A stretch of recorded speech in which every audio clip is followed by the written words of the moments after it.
All right, so Jim, so you joined TASA earlier this year in like March, and Yep. then we had a few conversations about some of the strategies around getting into offices and getting into buildings Commercial, and commercial. commercial, yeah. And since then, you've had pretty much a wild ride in between life and getting this stuff done, but you still managed to get it done, and you have some stories to share about uh, what I think was like over or close to 40,000 in sales since we last Yeah. spoke. Yeah. Well, I'm not at the 40,000 mark yet, but I'm getting, I've got one more gig that I'm working on trying to close, and that would Hmm. put me over it. Last year, or the year before, I caught about a $22,000 a job decorating the corporate headquarters. And I do a lot of kind of rural uh, um, country farm ranch Hmm. photography. Your art And so, style, yeah. yeah, and so it fit perfectly into windmills and fence lines and stuff like that. And they were really really pleased with it. Year goes by. You and I had talked.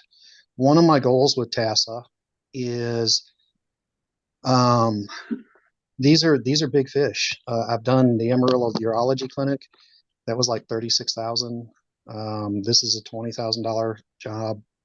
The job for the bank that's in the same building as them, it was 18,000. And so you don't need many of those in a year at You all. don't.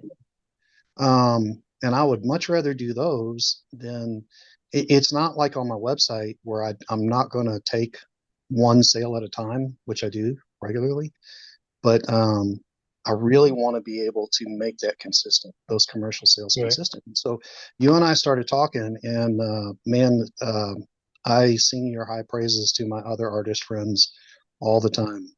One of the things I love about you is your kind of scientific method as far as sales go. Which is, you know what I'm saying? I mean, you talk numbers, and Mm-hmm. it's not as much romance as it is like proving what you're talking about. Like the other day when I started talking about the Facebook algorithms and you started rolling into that, and I was kind of like, holy smokes, I'm an idiot when it comes to that stuff. This guy knows what he's. Right, right. Yeah, we were talking about share groups and stuff, and I was like, Yeah, yeah, no, let's not do that. yeah, yeah. And but you know that what a lot of artists don't realize is marketing is just numbers, and it's It hitting is. those numbers, and that's one of the things I really appreciate you. So you and I started talking about how to get that consistent. And we Hmm. sat down and we went through, I think we came up with like 10 questions for me to Hmm. go back. And I've decorated about 100 offices here in Amarillo, Midland, Albuquerque, um, and asked them, what was it that you liked? I'm trying to think. I should have looked those questions up before we sat down and talked. It's okay. So, We'll refine them. okay. So, my very first one was cabinets. I called them, and the owner, the CEO, I would say we're on a friend level basis at this point, just because we've dealt with each other quite a bit. Hmm. And so he was very honest, and just in that process of, is the art okay? Is there anything that you need replaced? Are you looking for more? Those kinds of questions that you and I had talked about ended up with this next job. Hmm. So Nice. um, one of the things that came out of that conversation with you is following up with my customers, going back to my customers and Yeah. seeing where they are with the art. A lot of those places like cabinets, they're opening I don't know if they're opening, but they have a plant down in Hereford, and Hmm. I think I'm going to decorate that next year. So Nice. yeah, so hopefully what's going to end up happening, if I can keep them happy, then what they were talking about was once a year, maybe me doing the decor for another plant. So Yeah, that's a great idea. yeah. Um, okay. So the process, from what I remember, because um, you've been in and out, and maybe you can tell a little bit of that story uh, about some of the things you had to overcome to continue on this path. But the process was figure out what was successful before, Right. and then use that to approach new potential clients for you in this Right. case. And in other people's case, it would be collectors, but figure out what that was, what their answers are, what they're looking for, so that you can use LinkedIn or Facebook or any of the platforms and basically answer the questions of people who are looking for the same thing. Right. So Right. Um, so and go ahead. um, that's where I think that our conversation led to me changing my marketing on LinkedIn. Um, was after talking to Cavanis, um, making my on LinkedIn less romance selling and more just straight business. Here's the picture. Um, that you know what I'm trying to say. I'm having a hard time Yeah. trying to say. So I think if I can say your marketing message or your copy in this case changes based on platform. Right? Like you have romance the art on Instagram, but on LinkedIn, because it's a business to business platform, you don't need to go all romantic, right? Right. Or at least not all the time. And Right. then okay, go ahead. Um, so in that conversation, two things happened. One, it gave me a reason to go back to talk to my old customers. And, Mhm. most of those old customers are very gracious and talking to me and helping me out and stuff like that. And two, I think that it's going to make a big difference in the way I market to commercial customers in the future. But there's been a lot to overcome since I joined TASA. In March, I started limping, and day by day it got worse. So finally, June drugged me to the emergency room, and I had a really significant blood clot in my right leg. So they put me on blood thinners and pain pain pills, and it was about 28 days that I didn't get out of bed, um, and I'm like sleeping 18 hours a day because of the pain medicine and stuff like that. Um, you were talking, we were just now talking before you started recording this about a lot of people make excuses. My dad was a produce manager for a company called A&P.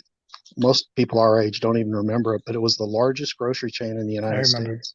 Yeah, yeah, Mhm. yeah. We grew up with them. They were before Winn Dixie and Skag Alberts and all that other stuff. They went bankrupt. They were kind of what happened was they were a 100-year-old company, and their management got so big and heavy that the company flipped over. They didn't have enough money in their budget to pay the people on the bottom, and it, Mhm. kind of that classic story. My dad lost his job in his early 50s, no education. That's all he'd done. 31 years he worked for a grocery store as a produce manager, and I had no clue what to do. And here he has kids, and my mom was pushing him, and so he got the first job he could get, which was with Bankers Life and Casualty, selling insurance. My dad didn't Mhm. know no more about selling insurance than he knew about changing rocket engines. First year, he starved, we starved. I remember horrible stories of, you know, we actually burned newspapers. My dad would bring home old newspapers, and we would roll them real tight, and we put that in the wood stove because we didn't have enough money to go get wood. Um, Second year, my dad was the fourth top salesman for Bankers Life and Casualty. And what he figured out, number one, was exactly what we were talking about. My dad figured out that he could make money or he could make excuses, but he couldn't do Mhm. both. He was either going to make excuses as to why he wasn't making money, or he was just going to figure out how to make money. And so he quit making excuses. Sick, that's an excuse. There ain't no money in being sick, and it's Yeah. it's not that there it's not that that's not a reality. I mean, I was bedbound. I couldn't put much weight on my right leg, right? But I've got my phone. What a wonderful world we live in with laptop computers and our cell Yeah. phones, iPads, and stuff like that. And so Mhm. I still was able to do a few posts on social media, and I wasn't nearly as consistent as I wanted to be. But I was still able to make a few phone calls and talk to some old customers, worked on some of those questions. And lo and behold, I got um, the Cavanis thing. That led to another gig with them where they hired me to uh, shoot their branding, an old-fashioned branding where they gather the calves and do that whole Okay. process. Yeah, it was really cool. Some of the neatest photography that I mean, talk about old-fashioned cowboy. The only thing that looked like modern days was a lot of them were wearing sunglasses. Past that, it was horses and ropes and branding irons, and it was iconic. Um, and that's leading me to do a whole new series of prints for them. So it like by being open to that business, me doing the photography for them, now I'm creating all this art for them out of the photography for that. So that's going to be a nice big chunk of change. And Hmm. honestly, it just kind of depends on how many pictures they want from all that as to how much. Second thing that happened was we have an engineering firm here in Amarillo. Oil is big. We have several refineries in a lot of the little towns. Altura is a engineering company, and they do the piping for the refineries. And Okay. they just opened up. They have an entire floor of one of the bank buildings here, and we're trying to represent Altura in doing really artistic pictures of the refineries. So I Hmm. take the pictures and moonrise, sunset, storm clouds, that kind of a thing. Make the pictures look really beautiful, but at the same time very utilitarian, where they can walk up to the picture and say, "This is the XYZ catwalk that we need to install," things like that. Oh, okay. So Nice. yeah, that's really fun because how to turn those photographs into very artistic images and yet stay with the integrity of the subject matter so that they can use it for their commercial sales. Hmm. And that's turning into like $15,000 job just right off the start, and they're talking about adding more pictures to that. So hotel, I'm working on a hotel, bidding Oh, on a hotel, 76 room hotel. oh, I you're haven't bidding on nailed it. it down.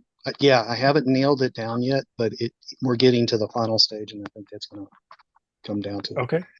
Yeah, I'd like to hear more about that when you get it, or even if you don't get it, I'd like to hear about that and see where you lost it, maybe where we can make adjustments for your next one.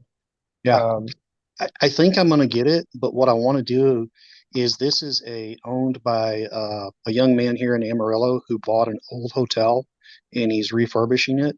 And mhm. man, hotels are cool to work with because that's 100 rooms and they need art for all 100 rooms.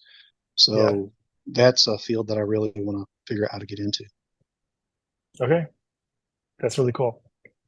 All right. So what I feel like you left your final thoughts already when you were telling that story, but I'm super stoked about hearing all this because you kind of went dark on us while you were working hard on other things. So I didn't know, but when I heard it, it was exciting because that keeps me motivated, right? Yeah, And one of the things I want to do is create a case study about this, right? Like the questions, the creating the conversations and keeping the momentum rolling. yeah, yeah. Um, so we'll do that in the future, man. But I appreciate you coming on and sharing your story.